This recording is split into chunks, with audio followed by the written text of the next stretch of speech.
goddess, but she right? can't be a Get the god. She can be a fuck. goddess, but not a god. Listen, Man, there's no God without a goddess. Fuck is you talking about? Man, Where the sit your fuck ass you come down from? and Where you learn come from, nigga? Your mother, first right? of all, Fuck is you talking about, my nigga? that has to show about his The understanding. man carries What's the Yeah, the cause seed. he term still of The man God believing that carries mean? the seed, dumbass nigga. God is Bible a Put that shit. through your title. head, Man. nigga.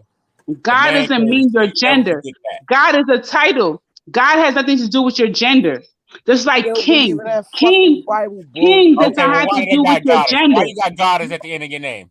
Can you hear me? Motherfucker. Can you hear me? Can you hear Why do me? you got goddess at the end of your name? Because king is not a title. King has nothing to do with your gender. It has nothing No, to do I with the asked you title, why do you right? got So you can goddess? have a female king.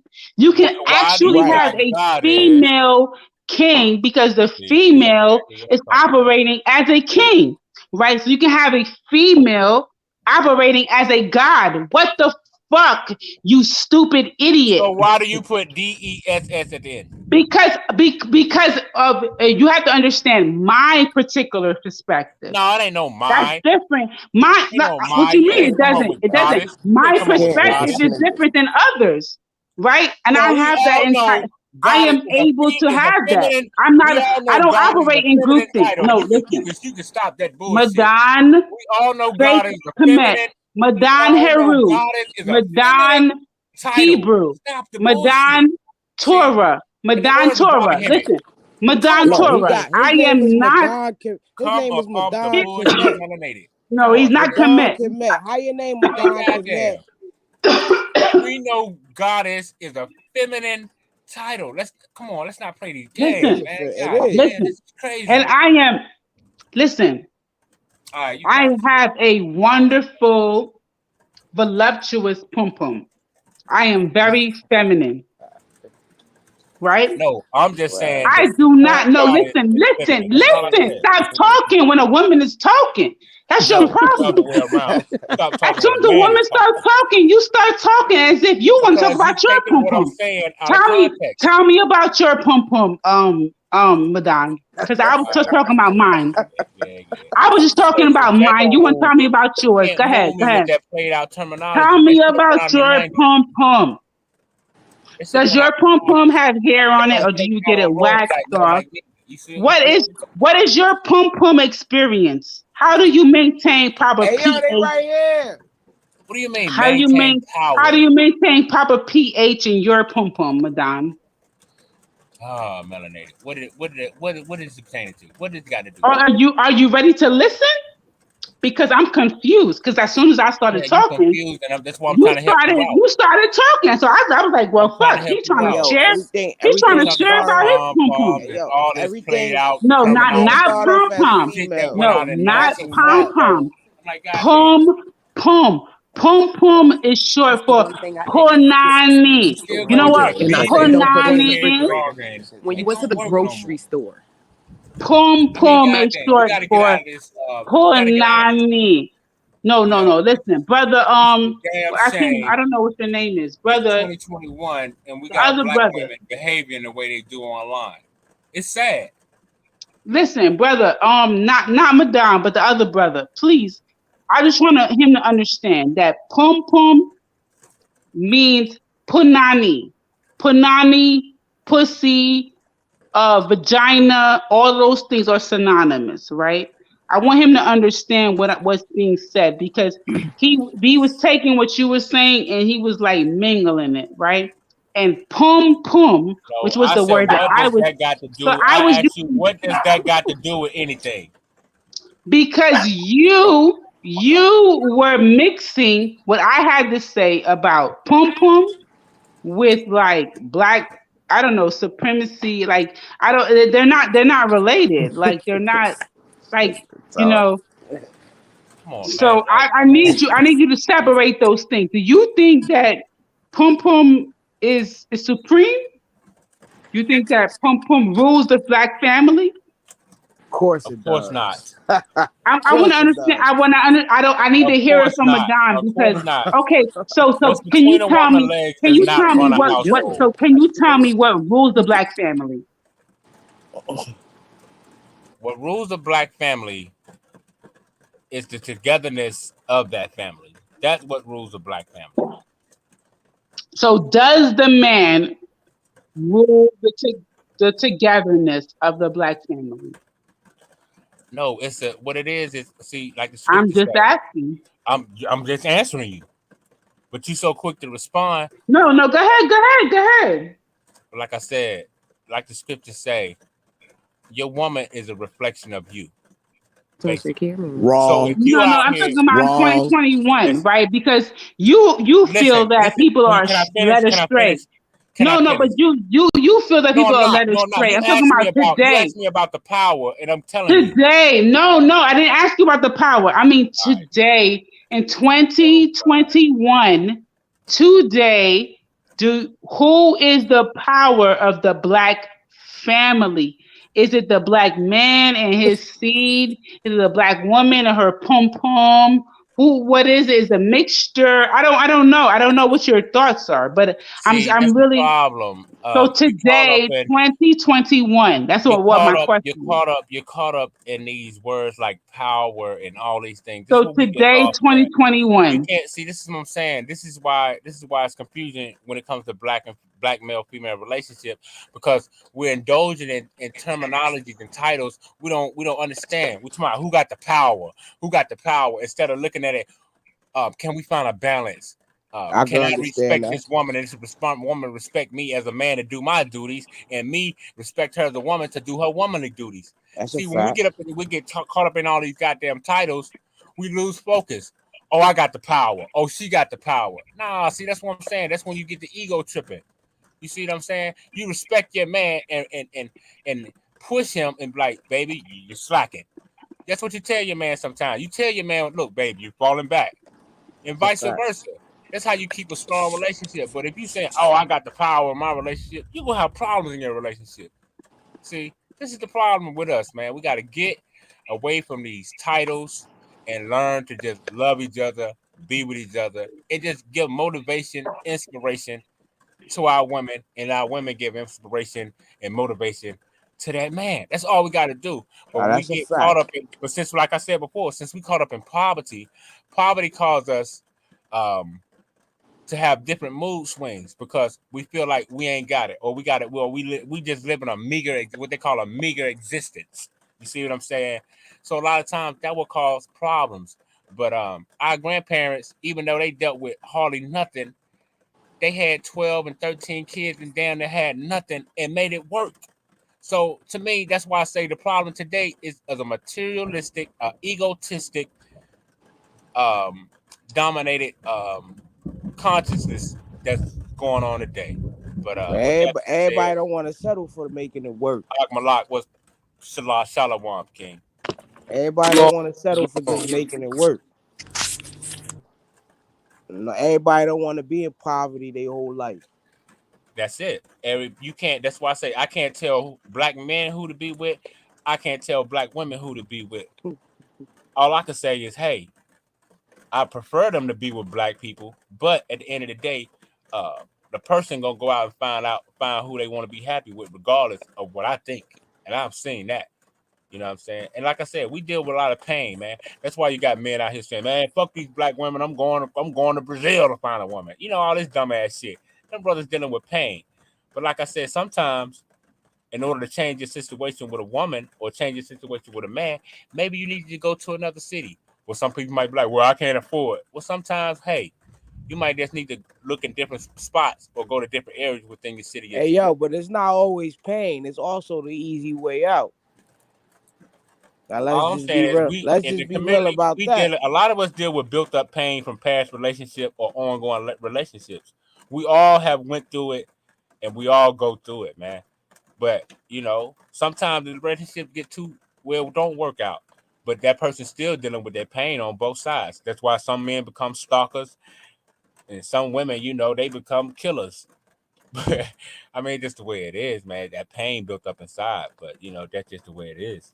I can't do nothing about it. All I can say is, hey, man, get your woman motivation daily. Black women, get your man motivation daily, and try to make it work. That's all I can. That's the only advice I can give. Other than that, I can't tell nobody who to be with.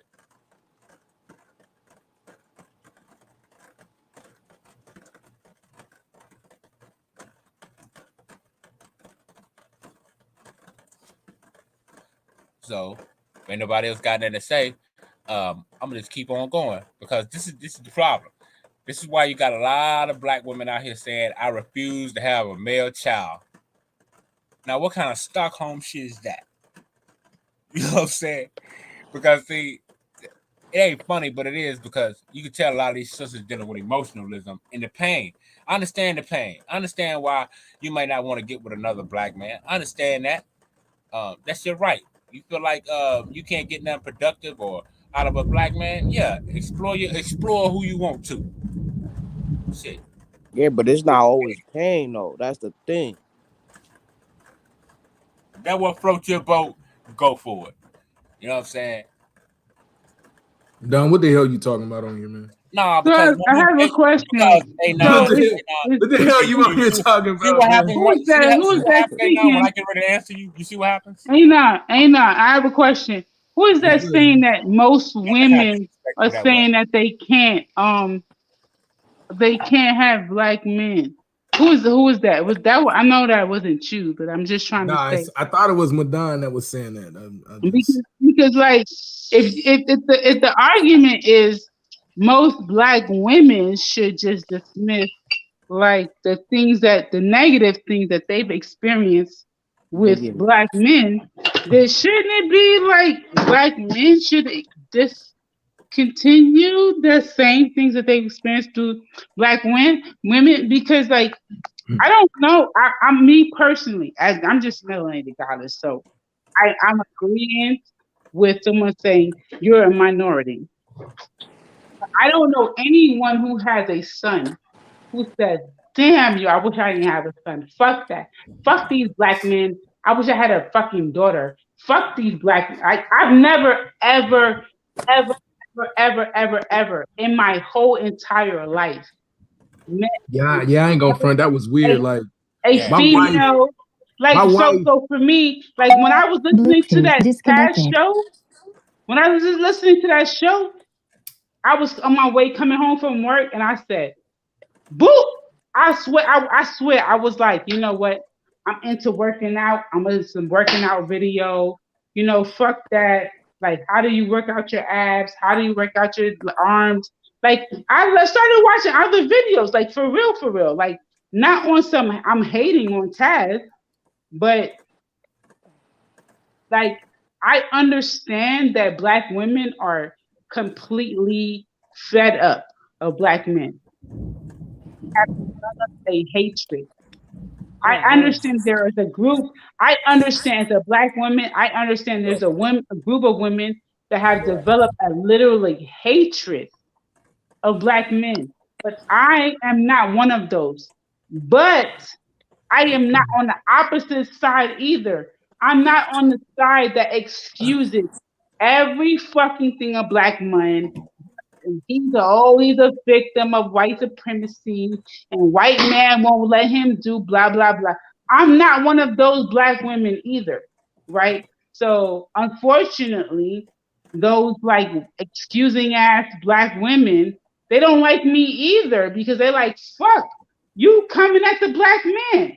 Well, god damn it, I expect him to be my provider, my protector, just like the Arab woman, just like the white woman, just like the Asian woman.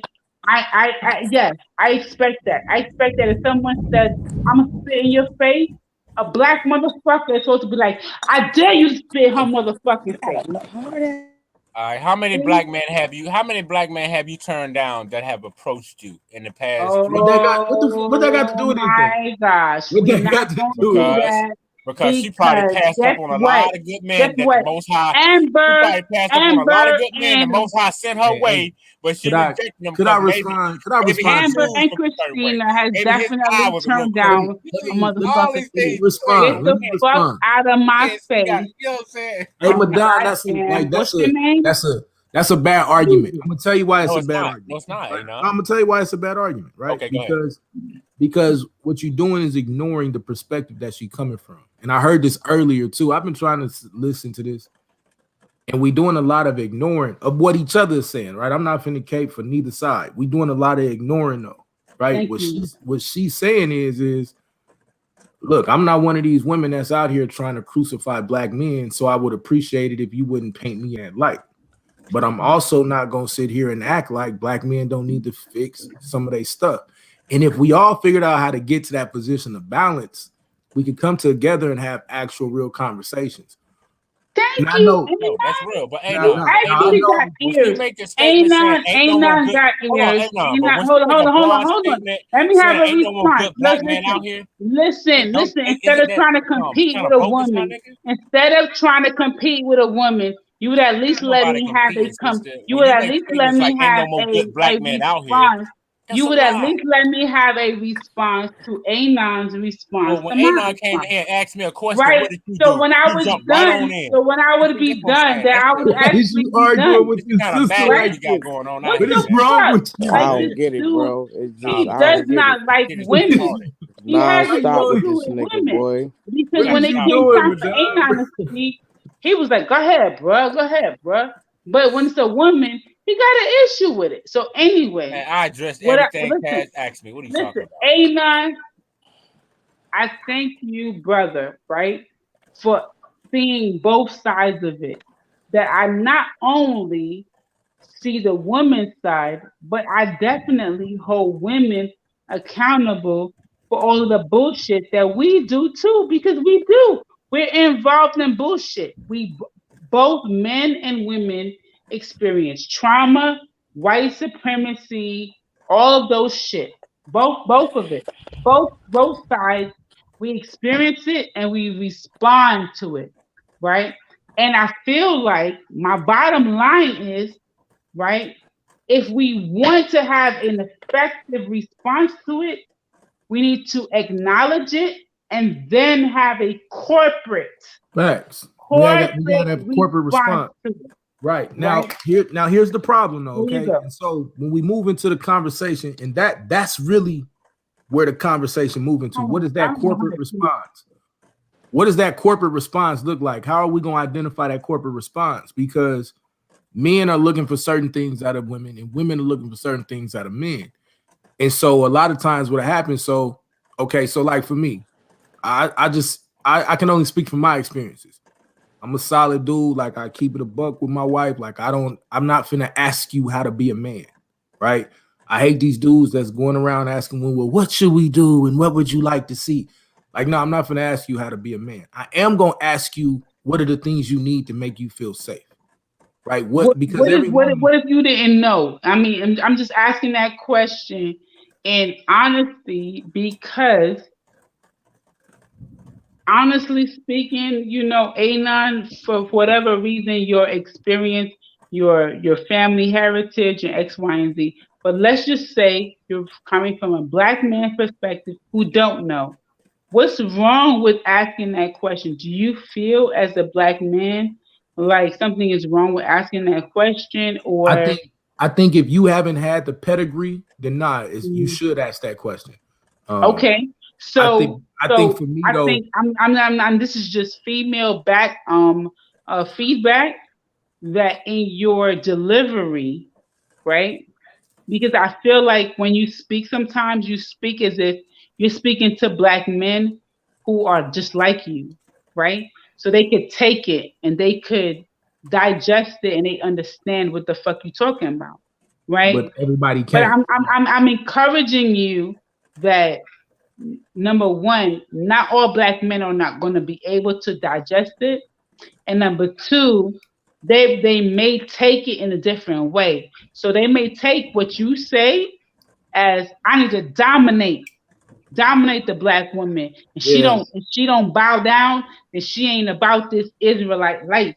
She ain't about this, she ain't, you know what I'm saying? Like they may not have Well, I think if you go back and listen to what I said, though, I made it clear. I'm gonna ask you, what do you need to feel safe? And I was hoping that was gonna be clear. right. But I'm not Okay. finna ask you. I'm not even finna ask another man. What am I supposed to do? I'm supposed to provide. I'm supposed to So protect. so as a woman, I can tell you 100%. Not every woman is um they're not aware enough to what they need to know to be safe. You know what I'm saying? Right. Because And I'm that's gonna tell you a reason why, right? Just as a man, for you to have a bit of an insight, right? When a woman has experienced systematic trauma, right? Mhm. Like her mother has been abused, and she's now in a situation where she's abused. Oh, who you with? What you with? What you with? Where you at? Where you ain't even call me? Like all that kind of shit. And for them, that's normal. That's normal Since behavior, I right? do got to handle something real. Let me say this. I don't mean to cut you off. Go ahead, Hey, bro, why is your name DJ Quaalude? Like that shit bothering the hell out of me. Man, that nigga, bro, that nigga there, bro, A9. Cause That that's nigga, my bro. name. What you mean? I just pulled up, so because that's my name. Oh, what's the You know the Quaalude? definition. I don't understand. What's the Quaalude? Do you know Let the me ask him definition of that a because Quaalude? I'm super green, right? I'm like, like there's certain black shows I don't even know about. People think I'm supposed to know. So Wow. as your sister, right? What is a Quaalude? What does that mean? Is that Well, you drugs want the or what is that? you I want. don't know. I don't know what that means. What is a It's Quaalude? basically it's a hypnotic drug. Okay, hypnotic, like a ecstasy. no, like we use this to do weird shit to women type drug. Ecstasy, right? I mean, I don't know. Only thing I know is that Fuck. Wait, ecstasy. hold on. What? Hey, bro, who let this nigga Okay, on here? okay. So he's like a Quaalude, like a ecstasy type of Bro, drug. make I'm this going nigga Right, change his name or something, man. That shit right. weird, bro. Man, I ain't gotta change shit. Fuck Then is you get the fuck talking off the about? panel, nigga. Fuck is you So talking you about, like nigga? to Get off you the like panel, to Yeah, nigga. that's dilute. my name, nigga. Then Fuck get is So off the wait, panel. hold on, you Quaalude. sound crazy, boy. You like to delude women to have a perspective, or what's going on? Man, that's just my name. I'm a DJ and I play hypnotic music. All music is hypnotic, period. So you think that's So it appropriate in the goes, climate, climate of the with the world, name, climate of nigga. the world today? You think that's What? appropriate in the climate that we got going? Hey, mute out. You sound like you dragging bodies. In the climate of the world today, right? In the Right. climate that we got niggas like R. Kelly. We got the Bill Cosby situation. You think that that's appropriate, especially in a conversation when we talking about the interaction between black men and So you black think women? I'm gonna change my name because of the conversation we had? I think it would be respectful. Yeah, I do. It's just the name on YouTube. It's simply a That's moniker. weird. Nah, I'm It's not doing weird. all that, That's bro. weird. It's Yeah. weird. First of all, it's technically something that was used as a medication that helped people with sleep. So Bye. Mm. Facts. Hey, But yeah, look, bro. A9, man. Wait, that All was I his was shit? saying, A9 is that all I was trying to tell Melanated is that I think sometimes on both sides, sometimes sisters meet men at the wrong places, and sometimes brothers meet sisters at the wrong places. And this is why a lot of times relationships go the way they do. That's all I was saying. And sometimes it's a lot of good men out here, but sisters they're not going to these places where a lot of these good men be. And that's what I think, man. And the vice versa. A lot of brothers, they go to the club. Not saying every sister in the club is just like that, but I'm just saying you know what I'm saying, you got a high chance of getting someone who deal with a lot of men, maybe, you know. And you can find that in the library too. I mean, it goes both ways, but at the end of the day, um, we don't know who we're meeting when we first meet them. We hoping that person, when we first met them and they come off all good, we tell our parents or our brothers and sisters, oh man, I met this girl, she the bomb, man. Then, 2 months later you found out, woo, and maybe you don't. But like I said, when we first meet people, man, a lot But of times see, we don't know how that person is going to be in the long run. but that goes to another point though, right? Now we moving into, and I think I heard it on Taz's panel earlier about sets of principles. Right. So since you don't know who you dating, since you don't know who you getting involved with, there should be a status quo in our community that say, you date and you get to know for a certain period of time. I would love to say that the status quo should be you don't have sex until you get married, but I know everybody not gonna follow that. Ain't nobody gonna Everybody ride with ain't us. gonna follow that, right? So so what I'm saying is though, we do need to have some type of standard of when it comes to setting up relationships and marriage and who you gonna spend the rest of your life with, who you gonna start to have children with. I can't change what we've done in the past, but we do got to get to the point now where we're moving forward and we saying, yeah, it's not just cool for me to go to the club and just wild out and have sex with this person and potentially bring a child into this world. I think I heard Suave say it, maybe Taz. I agree with it 100%. If you're not ready to have a child and raise a family with that person, you shouldn't be having sex with them. That's just what it is. That's real. Like that. That's the type of responsibility we got to be moving towards in this community, because too many of us are hurting each other in different ways, right? We got to be honest. We both, men and women, are both destroying each other in different ways. And everybody got their own argument about why it's you and why it's that gender. Everybody got to step up. Now, black men, we got some stuff we got to do. Right? I'm not going to sit here and act like we don't, but our sisters got some things they still got to do as well. So if we're going to be honest, the only way we really fix it is to get out of the whole, I'm drawing the line in the sand and it's the gender role, and saying, no, look, I need you to hear me. Right? If a sister's saying, I need you to hear me, and I'm saying this, then as a man, you got to be responsible and grown enough to say, okay, I hear that. But on the flip side, if a man is coming to a woman and he being vulnerable enough to say, I need you to hear me, he ain't crying, he ain't being no sucker, but he just straight up saying, I need you to hear me, then you got to be mature enough to hear that as well. And then hopefully in that response, in that interaction, we find balance. That's what we missing. We missing true balance. Shout out to the MVP. I definitely agree with that. That's the real shit. That's all I've been saying every day. You got black men dealing with pain, and you got black women dealing with pain. This is the root. Hey, I just pulled up, so I don't know what Madon was saying. Don't put that on me. All I was giving was the root of the problem. I said we're dealing with pain on both sides. Black men are dealing with pain from relationships. Black women are dealing with pain from relationships. You're not That's all saying I've been shit when saying. you make that statement. But when I say you're not it's a saying problem. shit. No, you're not saying shit when you make that statement. Yeah, okay. Specifically when in the face of black talking about their unique pain, you said what want to be like, well, that ain't everybody. Well, that ain't it, bro. Niggas know. Motherfuckers know it's not everybody. But when you talking about the problem, well, when someone say all black men, what am I supposed to say, Domo? When someone make the statement, all niggas and all black men, how do you respond to that? But that's the thing. You don't care about generalizing, because you do that to black women. And you Borging a little. That's what I'm saying. Just like whatchamacallit said, why are you bringing up old shit? That was just for that debate. When a debate, you use different tactics to try to get the win. But no, ain't nobody bringing up old shit. The point that I'm making is that if you can say, well, I'm generalizing to prove a point about black women, then the opposite should also be applicable. You should not get defensive when the tables is turned and motherfuckers is generalizing when it comes to black men.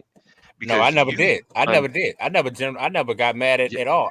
Ever since I've been on Taz, I said I put it on both sides. I said yes, black men out here doing crazy shit. And bro. Yes, I did. But that's the thing, though. I didn't say that you didn't, nigga. I don't give a fuck that you did that. What you don't understand is, don't spread that statement don't mean shit.